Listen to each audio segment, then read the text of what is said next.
بسم اللہ الرحمن الرحیم. تھینک یو ویری مچ کہ آپ تشریف لائے سارے. سب سے پہلے تو آپ کو پتہ ہے کہ board of intermediate and secondary education Dera Ismail Khan کے تحت کل میٹرک اور انٹرمیڈیٹ 10ویں اور 12ویں کے رزلٹ کا باقاعدہ طور پر اعلان کیا جا چکا ہے.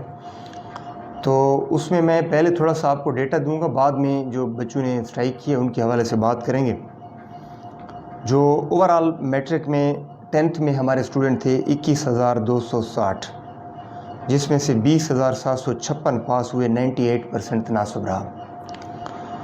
میں آپ کو اگر فگر دوں تو اس میں 1000 سے اوپر جو اسٹوڈنٹ تھے 787 تھے, 900 سے 1000 کے درمیان جو تھے 1712 اسٹوڈنٹ, 800 سے 900 کے درمیان 2852, 700 سے 800 کے درمیان 4090 اور 600 سے 700 کے درمیان 4990 اسٹوڈنٹ تھے میٹرک کے. اسی طرح اگر انٹرمیڈیٹ پارٹ 2 کی بات کی جائے تو وہاں پر ٹوٹل 16,013 کینڈیڈیٹ اپیئر ہوئے, 15,318 پاس ہوئے. پاسنگ جو ریشیو رہی وہ 96% رہی.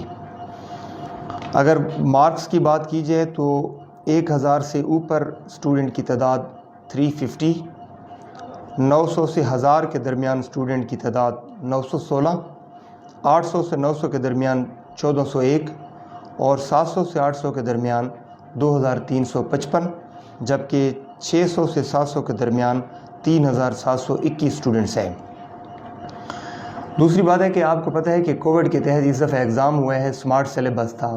جن بچوں نے 3 سبجیکٹ میں انٹرمیڈیٹ کی اور 4 میٹرک کی اچھی تیاری کی تھی تو ان کو انہی کی نسبت سے بڑے اچھے نمبر ملے. آپ نے دیکھے 1090 انٹرمیڈیٹ میں ہماری ٹاپر تھا اسٹوڈنٹ, اور 1086 جو تھا میٹرک میں, تو نمبر اچھے ملے بھی ہیں لوگوں کو. چونکہ تھوڑی سی اس دفعہ پالیسی تھی, بچوں نے یہ سمجھا تھا کہ ویسے جس طرح ہم نے ماضی میں 2020 میں as per the policy of the government ان کو پروموٹ کیا تھا, تو اسٹوڈنٹ نے یہ سمجھا تھا کہ اس دفعہ بھی مارکس ایسے ملیں گے. حالانکہ ایسے نہیں تھا, وہ ایک پالیسی ہے. یہ جو 3 سبجیکٹ ہیں انٹرمیڈیٹ کے اور 4 میٹرک کے ہیں, انہی کی بیس پر اسٹوڈنٹ کو نمبر دیے گئے. لیٹ سپوز ایک بچے کے فزکس میں اچھے نمبر آ گئے, 70 آ گئے, لیکن کیمسٹری اور بائیو میں اس کے نمبر کم ہیں, تو اگر اس کا ایک نمبر بھی کم ہوگا تو اس کے 20 سے 30 نمبر پرسنٹیج پر کم آئیں گے. اور اگر کس کا 1 یا 2 نمبر زیادہ بنے کسی 1-2 سبجیکٹ میں بھی, تو وہ تو 40-50 نمبر انکریز کر جائے گا. تو اسی لیے ہو سکتا ہے ان اسٹوڈنٹس کی پرفارمنس ان سبجیکٹ میں اچھی نہ رہی ہو, وہ اچھا پرفارم نہ کر سکے ہوں. اور ویسے عام طور پر کوئی اسٹوڈنٹ ایسے ہوتے ہیں کہ سائنس سبجیکٹ میں کمزور ہوتے ہیں, اور جو آرٹس ہے, لینگویجز ہیں, انگلش ہے, اردو ہے, اسلامیات ہے, پاکستان اسٹڈیز ہیں, اس میں اچھے ہوتے ہیں. تو اس دفعہ ان کا تو ایگزام نہیں ہوا, تو انہی نمبروں کی بیس پر, سائنس سبجیکٹس کے نمبروں کی بیس پر باقی سب ان کو نمبر دیے گئے ہیں. تو ہم نے تو بڑا محنت کی ہے ایک پہلے ایگزام کنڈکشن میں, اور جب مارکنگ تھی میں صبح شام 2-3 دفعہ چکر لگاتا تھا. مارکنگ کے اوپر چیئرمین صاحب نے ماڈریٹر رکھے تھے کہ کسی قسم کی غلطی ہو تو ریکٹیفائی کی جا سکے. تو ہم نے بڑی ٹرانسپیرنسی کی اور بڑی کوشش کی ہے. اور اس کے علاوہ بھی اس میں ایک چیز, کافی سارے جو وہاں پہ ہم نے ان سے اوپینین لیا ہے کہ آپ لوگوں کو احتجاج کرنے کا مقصد کیا ہے, تو ان میں کافی سارے اسٹوڈنٹ تو ان کا یہ کہنا تھا کہ ہم لوگ جو اس سے پہلے جو تھا ہم ٹاپر رہ چکے ہیں اپنے, یعنی جو مڈ ٹرم کے ایگزام تھے یا جو ان کے اپنے جو ایگزامینیشن ہوتے تھے ان میں کافی اچھے مارکس رہتے تھے. تو ان کی جو ایکسپیکٹیشن تھی وہ سمجھتے تھے ہمارے تقریباً 1000 مارکس آئیں گے, 900 آئیں گے, لیکن ان کے جو ہیں 600 اور اس طرح کے مارکس آئے. تو آپ کیا سمجھتے کہ وہ چیلنج بھی کچھ لوگ کر رہے تھے اس میں. ایک اسٹوڈنٹ تھا, وہ اپنا نام بتا رہا تھا کہ مجھے تقریباً 1020 مارکس ملے ہیں 1100 میں سے, اور میں چیلنج کرتا ہوں, میں دوبارہ سے آن کیمرہ, اور میں جتنے بھی ٹاپرز ہیں ان کے سامنے چیلنج کرتا ہوں, میں دوبارہ کروانا چاہتا ہوں, میرے اتنے مارکس نہیں آئیں گے. تو یہ آپ اس کے بارے میں کیا کہتے ہیں, کیا ہو سکتا ہے اس کے بارے میں؟ دیکھیں جی, آپ اور ہم بھی اسٹوڈنٹ رہے ہیں, اور جب اسٹوڈنٹ ایگزام میں جاتا ہے تو اس کی وہ کہتا ہے کہ جس طرح سے میں نے پیپر اٹیمپٹ کیا شاید کسی نے بھی نہ کیا ہو. حالانکہ وہ اپ ٹو دا مارک نہیں ہوتا. اسٹوڈنٹ تو جج نہیں ہو سکتا ہے نا. ہمارے پاس جو ٹیچرز تھے, ہم نے گورنمنٹ اسکول اور کالجز سے ٹیچر کو مارکنگ کے لیے باقاعدہ بلوایا تھا, اور ان سے سبجیکٹ کا کنسرن جو ٹیچر ہیں ان کے سرٹیفکیٹ لی تھی, پرنسپل نے دی تھی کہ واقعی یہ جو استاد ہے فلانا سبجیکٹ 9th 10th یا 1st یا 2nd کو پڑھا رہا ہے. اس کے علاوہ جو پرائیویٹ اسکول جو کالجز ہیں ان سے ہم نے کسی بھی ٹیچر کو مارکنگ کے پروسیس میں شامل ہی نہیں کیا.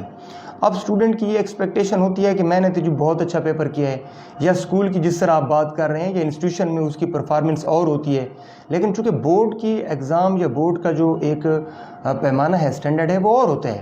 جہاں پر گورنمنٹ سے ٹیچر بیٹھے ہوتے ہیں اور ایک ٹیچر نہیں ہوتا ہے کہ ایک ٹیچر ہے لیٹ سپوز وہ رف مارکنگ کرتا ہے یا ہارڈ مارکنگ کرتا ہے، سخت مارکنگ جس کو آپ سمجھ لیں، تو وہ فعال ہوگا. ایک نہیں ہوتا، ہماری ایک ٹیم ہوتی ہے، ایک ہیڈ ایگزامینر ہوتا ہے، اس کے ساتھ 4-5 سب ایگزامینر بیٹھے ہوتے ہیں، اور ایک بھی نہیں ہوتا. فزکس کے 3 گروپ تھے انٹرمیڈیٹ میں، فزکس کے 4 گروپ تھے میٹرک میں، اسی طرح سے کیمسٹری کے بھی 2 گروپ تھے، بایولوجی کے بھی 2 گروپ تھے. تو اس طرح نہیں ہوتا کہ ایک بندے سے مارکنگ. دوسری سینٹرلائز مارکنگ ہوتی ہے. اسٹوڈنٹ کو ان چیزوں کا اندازہ نہیں ہوتا ہے. جتنے بھی Tank, Wana, Jandola, D I Khan, private school, government school, ان سب کے پیپر شفل ہوتے ہیں بنڈل میں، اور کسی کو پتہ نہیں ہوتا. فکٹیشیس نمبر لگتے ہیں، رول نمبر اسٹوڈنٹ کے کٹ جاتے ہیں، اور جب ایگزامینر کے پاس جاتی ہیں مارکنگ کے لیے تو ایون ایگزامینر کو پتہ نہیں ہوتا کہ یہ کس علاقہ سے ہیں، کون سے اسکول سے ہیں، کون سے کالج سے ہیں. فکٹیشیس نمبر لگے ہوتے ہیں تو وہ ان کی مارکنگ کرتے ہیں. آپ کو میں یہ بتاؤں کہ میں ڈیلی جاتا تھا تو میں ٹیچر سے یہی کہتا تھا کہ یار ڈی خان کے اسٹوڈنٹ ہیں جو بھی بورڈ کے، ان کو آپ اچھے نمبر دیں اگر وہ ڈیزرو کرتے ہیں.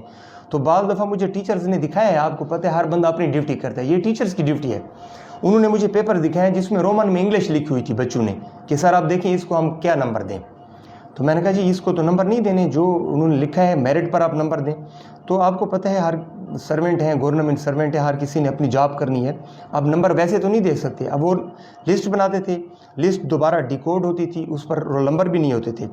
ڈیکوڈنگ کے بعد ہمارے پاس آ جاتی ہے بورڈ میں، جو بورڈ میں چیئرمین ہے، کنٹرولر ہے، ہم تو اسی ریکارڈ کو فیڈ کرتے ہیں جو ہمیں ٹیچرز دیتے ہیں.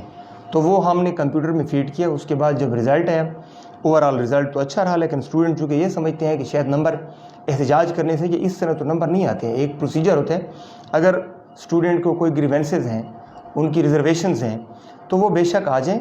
ابھی میں تھوڑی دیر میں آپ کے توسط سے ایک نوٹیفیکیشن بھی شیئر کرنے لگا ہوں کہ ریٹوٹلنگ کے لیے وہ اپلائی کریں. ریکاؤنٹنگ کے لیے جو پروسیجر ہے 7 اکتوبر تک وہ اپلیکیشنز جمع کریں بورڈ ہاضہ میں انکوائری سیکشن میں. انشاءاللہ میں کوشش کروں گا کہ ودن 15 to 20 ڈیز ان سب کا اگر کہیں غلطی ہے تو ریکٹیفائی کر کے رزلٹ دے دیں.